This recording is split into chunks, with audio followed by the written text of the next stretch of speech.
Je suis Pierre Francom.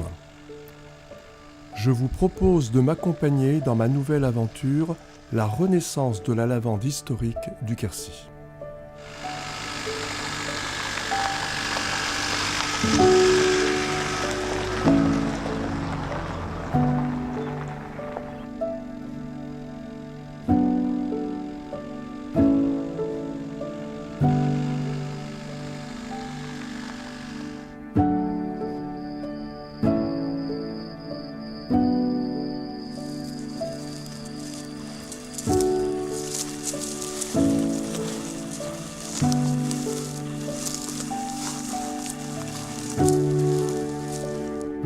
Cette lavande fournit une huile essentielle à la fragrance inimitable.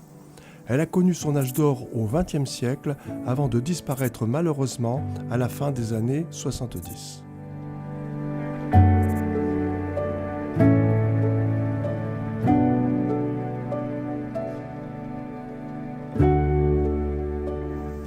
Il s'agit d'une plante que je connais bien car j'ai débuté mon activité d'aromatologue au milieu des années 70 par la cueillette de la lavande sauvage dans les bayassières de Haute-Provence.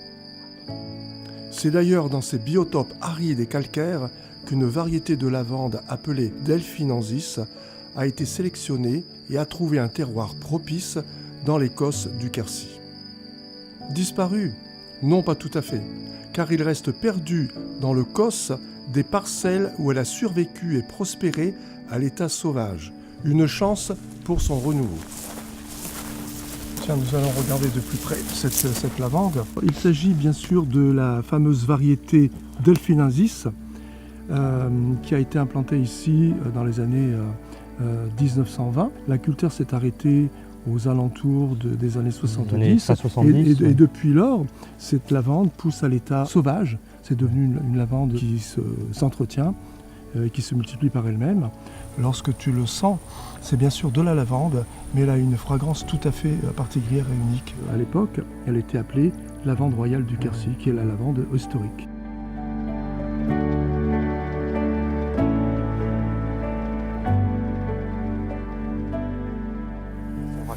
Déjà, je dirais, quand tu t'approches de près, les yeux fermés, tu sens que c'est de la lavande. Ah oui. Elle dégage énormément. Alors, je suis venu ici, François, il y a à peu près 15 jours, 3 semaines, et sur les lavandes, il n'y avait aucun bourdon, aucune abeille, aucun papillon. Et tu regardes maintenant, c'en est recouvert. Ce qui veut dire que les fleurs sont à maturité et elles sont bonnes à récolter, ce que nous ferons donc demain matin.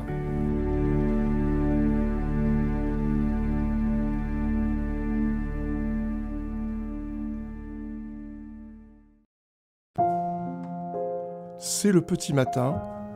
Le soleil se lève sur Rocamadour, situé sur le chemin qui nous mène sur le COS. Nous allons récolter à la faucille, comme à l'époque, ce champ, à la fois pour produire un peu d'huile essentielle à des fins d'analyse, mais aussi pour faciliter le bouturage en vue d'en rétablir la culture à grande échelle.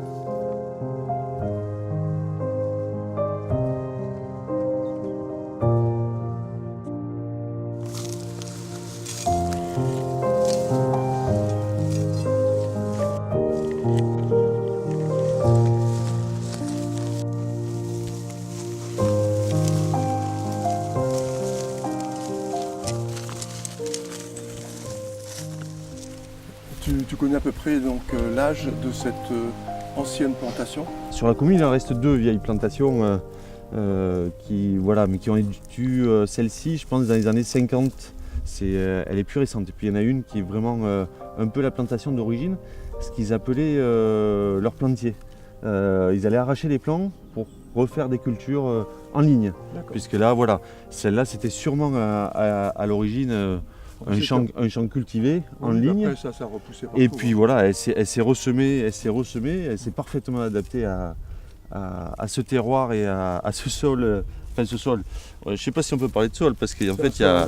y a vraiment que des cailloux, quoi. On a la chance, si tu veux, qu'elle soit aussi dense et qu'elle soit restée aussi bien parce qu'il y a des brebis. Et en bonne santé. Et en bonne santé. Alors, il n'y a pas de maladie, il n'y a rien.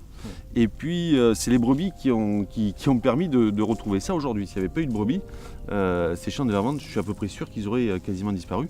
Elles mangent l'herbe, donc elles limitent la concurrence. Et sur des terrains comme ça, il ne faut pas trop de concurrence parce que C'est la lutte biologique. c'est la lutte biologique, voilà.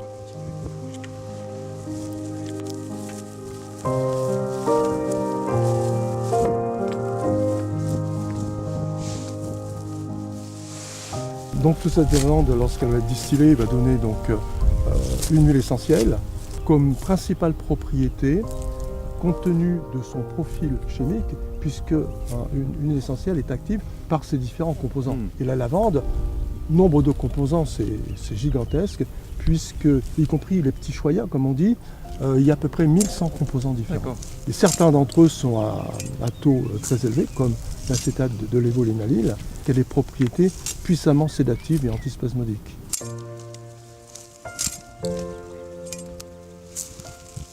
On connaît cette parcelle depuis quelques années, mais on n'avait jamais justement fait le test de ramasser véritablement la lavande. On avait prélevé des boutures pour replanter et puis faire des essais de plantation. Par contre, une récolte, c'est la première fois. I'm coming from the United States. I'm from the University of Missouri on a study abroad program, and I came here because lavender is my grandma's favorite flower, and so I've always wanted to work with it, learn how to harvest it, and especially be around it, just enjoy the nature here. Ever since I got off the train in this part of France, I've had this magical feeling, like I stepped into another world. And today, being able to crop the lavender, smelling the scent and oil, it makes me so excited to be here for 4 weeks.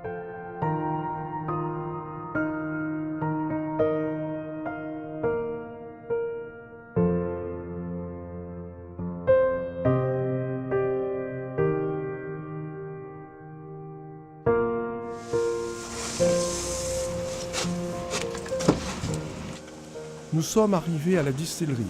La récolte est pesée et déversée dans la cuve de l'alambic.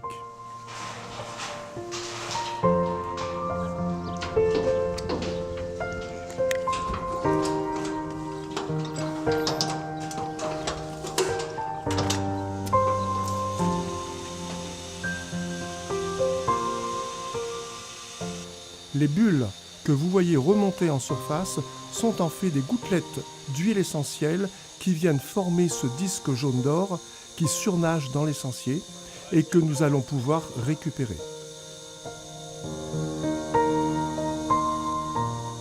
Vous connaissez bien cette huile essentielle, emblème de l'aromathérapie dans le monde entier. J'ai contribué à l'étude de ses propriétés pharmacologiques dans le centre de recherche sur les plantes médicinales aromatiques que j'ai dirigé pendant plus de 15 années. Voilà ce que vont devenir les boutures de notre lavande sauvage, mises en ligne pour une culture rationalisée. En attendant les futures récoltes de notre lavande historique du Quercy, nous disposons sur ces terres d'une autre variété originaire de Provence qui fournit depuis quelques années une huile essentielle remarquable, ce qui confirme la valeur d'un terroir. Mon désir de transmettre mes connaissances et mon savoir-faire dans le domaine des huiles essentielles médicinales m'a conduit à créer, avec mon partenaire François Daubé, Pierre Francom Lab, laboratoire dédié à la santé et au bien-être. Je vous donne d'ores et déjà rendez-vous pour une prochaine aventure aromatique.